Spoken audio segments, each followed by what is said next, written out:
In life, he was the most magnificent beast ever to take to the wing. He ruled the skies supreme, flying far and wide over the lands of the dinosaurs. This is the story of the last journey this giant ever made.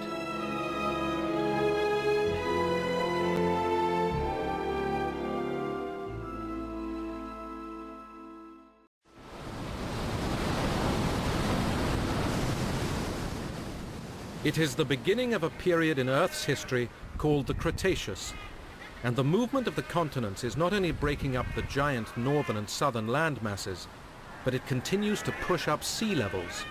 This has opened new seaways and coastlines. Where once there was solid land, now there are ragged cliffs, buzzing with a colorful abundance of flying reptiles called pterosaurs. Pterosaurs have filled the skies for 100 million years, and many species are now huge. Wingspans of 6 meters and more are common. But there is one species that dwarfs them all.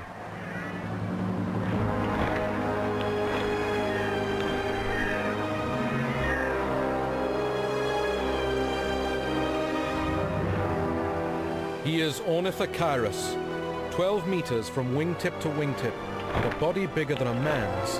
He is the undisputed king of the skies.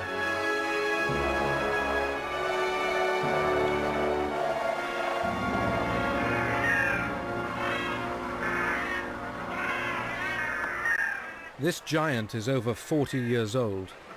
Most of his life has been spent wandering the globe in search of food. But every year there is a dramatic interruption to this nomadic lifestyle. It will soon be time to find a mate.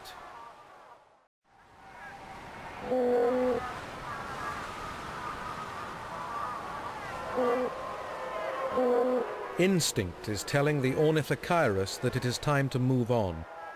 He must leave these shores and return to his breeding site in Europe, on the other side of the world.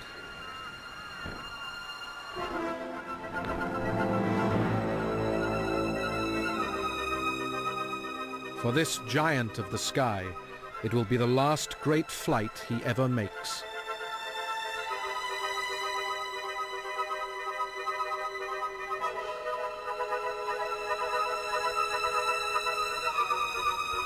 What he is about to undertake is the most astounding journey in the animal kingdom.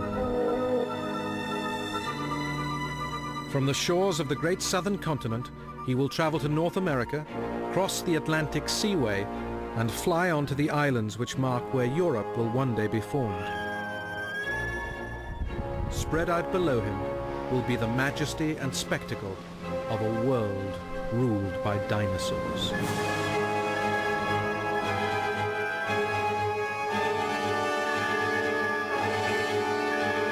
In just a few days, he reaches the southern tip of North America.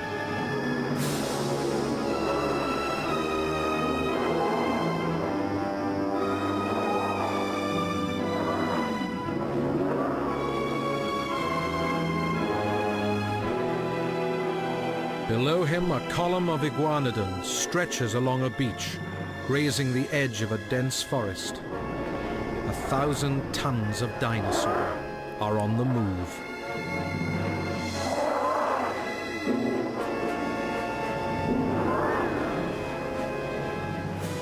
Hundreds of mouths are searching for a fresh place to satisfy their enormous appetites.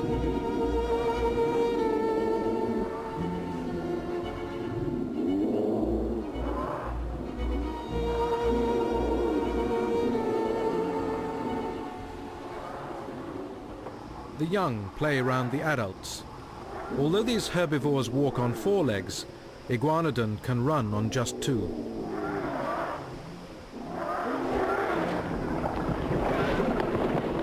This makes them quite nimble, certainly more so than the lumbering plant-eater Polacanthus that is accompanying the herd.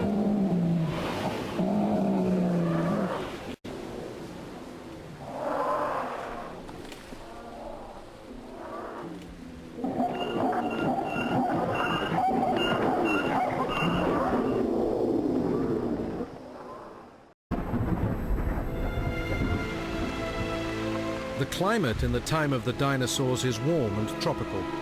There are only two seasons, dry and wet. Now it is the time of year for tropical storms. In moments, the short stretch of coast is drenched. Welcome relief for thirsty plants and lean rivers. But it is a disaster for a migrating pterosaur. The Ornithocheirus is grounded by the heavy rain, frustrating his urge to get to the breeding site. He shelters as best he can. The fine, downy fur that covers his body needs to be kept dry.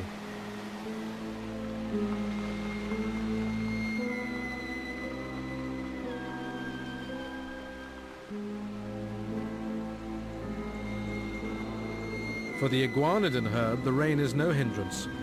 These are among the most successful dinosaurs on the planet, populating every continent, thriving on a variety of vegetation.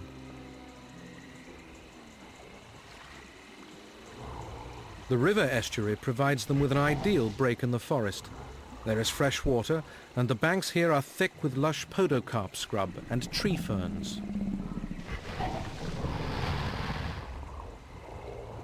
One reason iguanodon are so successful is that they have developed a new way of tackling Cretaceous plants.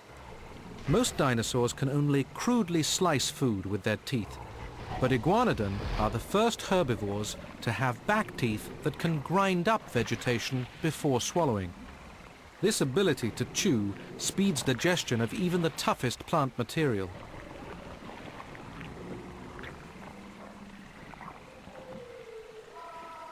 The forests near the equator are also witness to another landmark in evolution. The first simple flowers have arrived, adding a dash of color to an otherwise green world. It is the start of a new relationship with insects. Attracted by the color and smell, this wasp is feasting on the pollen within, but will unwittingly spread it to other flowers, speeding up the plant's reproduction. The plants that have evolved this feature are beginning to flourish and soon will dominate the flora of the world.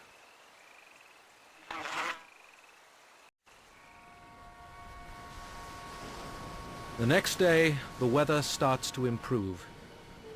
The Ornithocheirus waits impatiently in his cave and busies himself with grooming.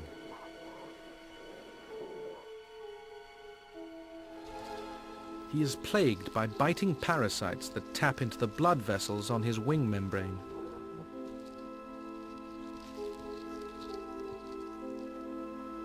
If he is to find a mate, he must be in prime condition. He has to keep the parasites in check.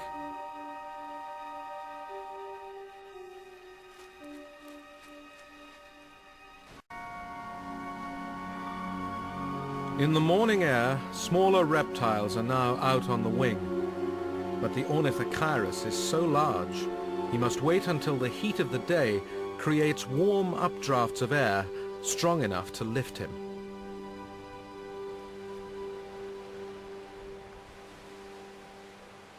But time is short. His body is already showing the first signs of readiness for mating. Faint colors have started to bloom on his beak's display crest.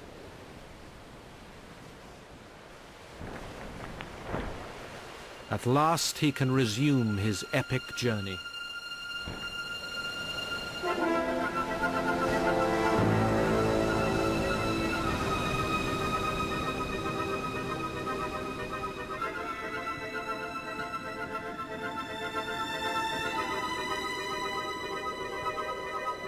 For thousands of kilometers, he follows the coast of North America. Like all giant pterosaurs, he uses his enormous wings to ride on the warm air currents that rise over land.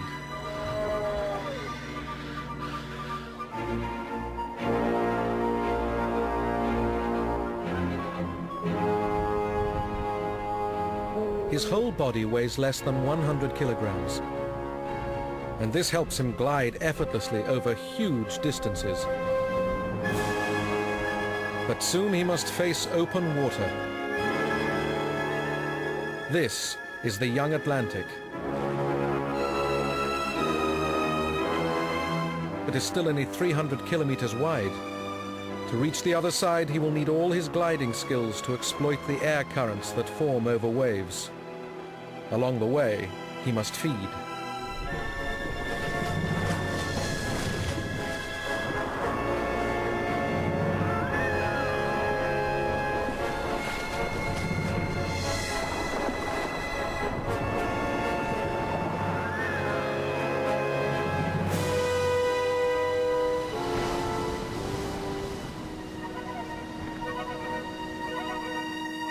But flying low brings its dangers.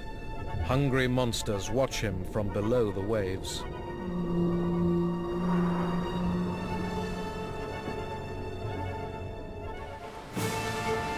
An entire day on the wing, and he has arrived on the most western of Europe's islands.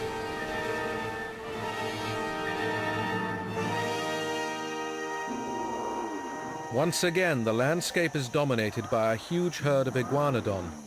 This time, though, it is a larger European species, up to 3 tons apiece.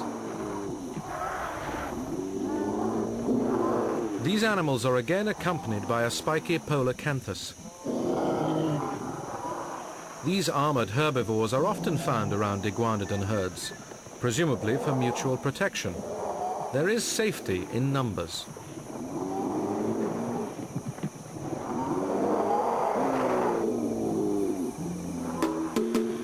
They are being watched by a pack of carnivorous raptors. For the moment, they are biding their time.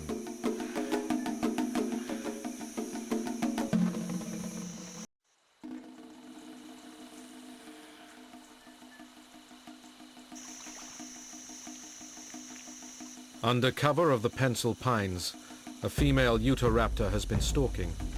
Her chosen prey are the iguanodon.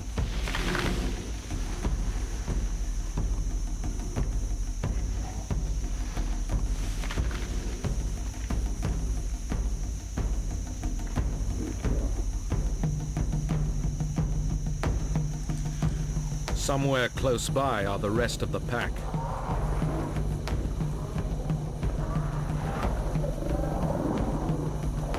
With lethal claws, this 5-meter killer is well armed, and long fingers help her to latch on to swift-moving, larger prey.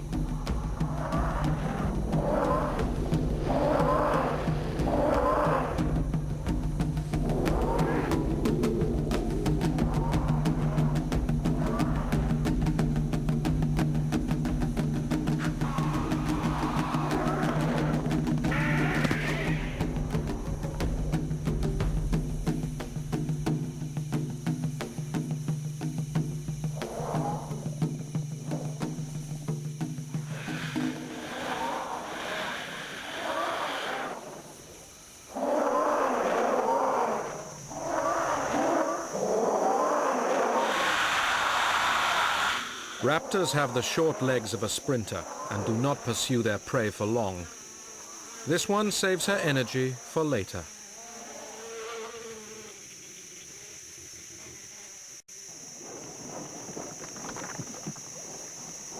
Eventually, the herbivores lose their nervousness and they start to move on.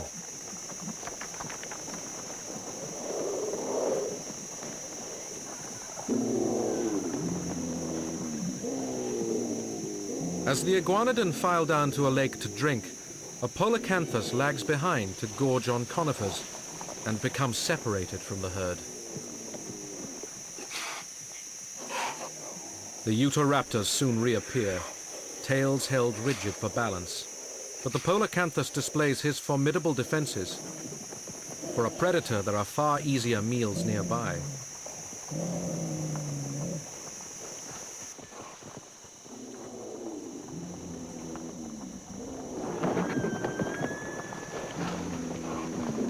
The whole herd has reached the lakeside. In the background, the Ornithocheirus sits safe on his rock.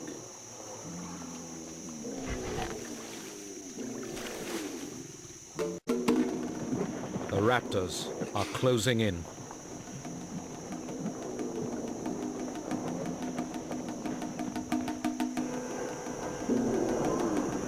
The iguanodons sense the threat and start to get nervous.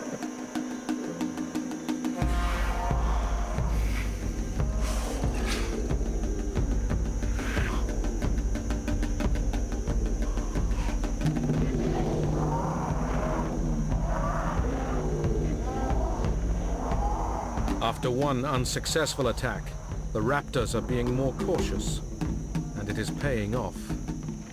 They are within striking distance.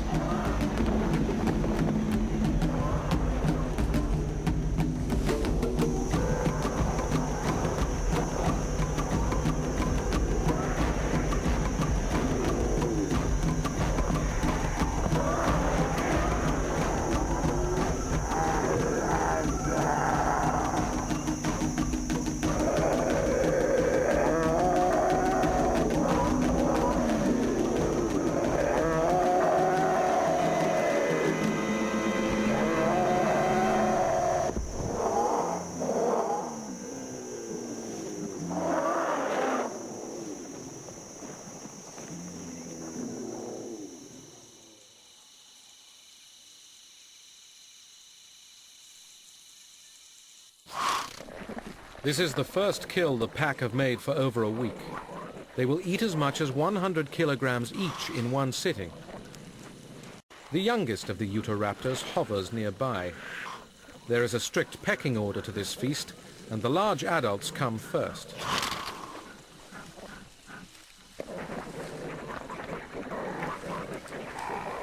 However, the youngster is hungry, and he tries his luck.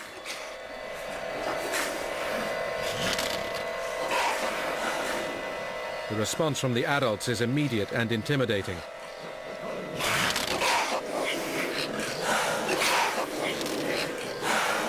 This is not a confrontation he can win.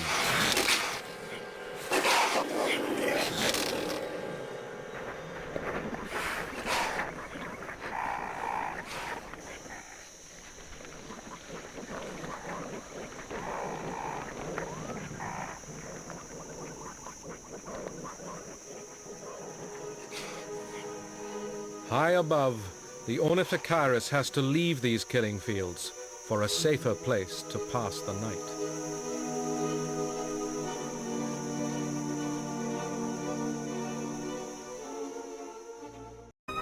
Driven on, he eventually reaches the huge island of Cantabria, which will one day be the bedrock of Spain. He is exhausted by his 14,000-kilometer journey.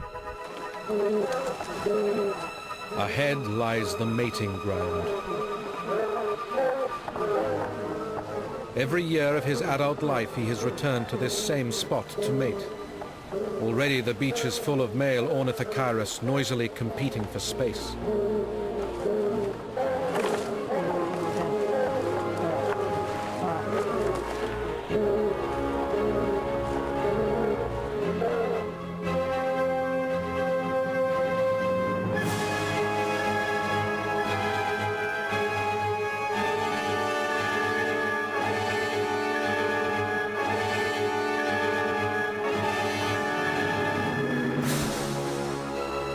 As the old male approaches, he knows from experience that the nearer the center of this intimidating throng, the more attractive he will be to the females. He heads straight for the dominant position he has occupied in previous years, right in the middle. But this time, he faces a challenge to his supremacy. Again and again he tries to land, but the males on the ground fend him off.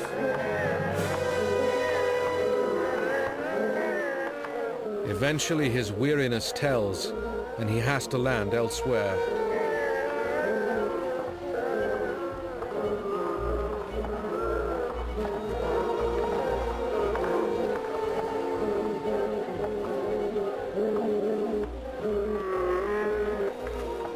His position among the males has been usurped by younger animals.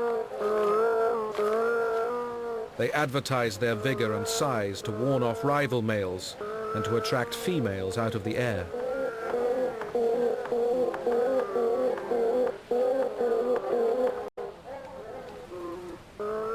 For the outcast, The world has been turned upside down. Now banished to the outskirts of the mating area, he will be lucky to attract a female at all.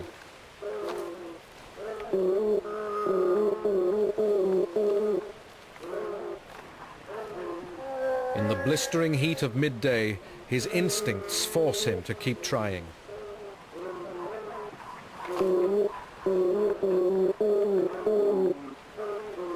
The females are unmoved.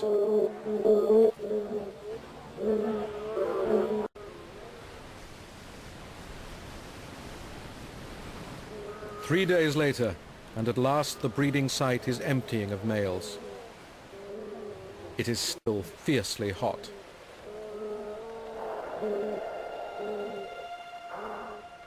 Our Ornithocheirus has yet to mate. Worse still, his fruitless exertions under the blazing sun have taken a heavy toll.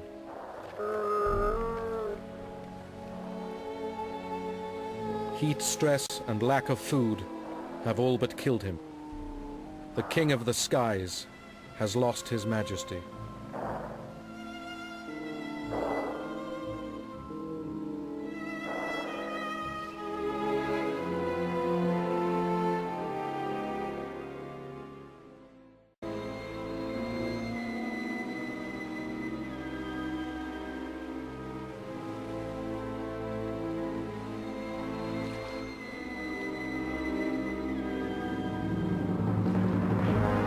His life has run full circle.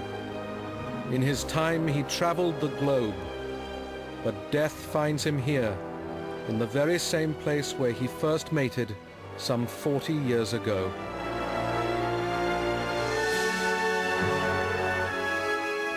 On the beach around him are others who lost out in this struggle to reproduce.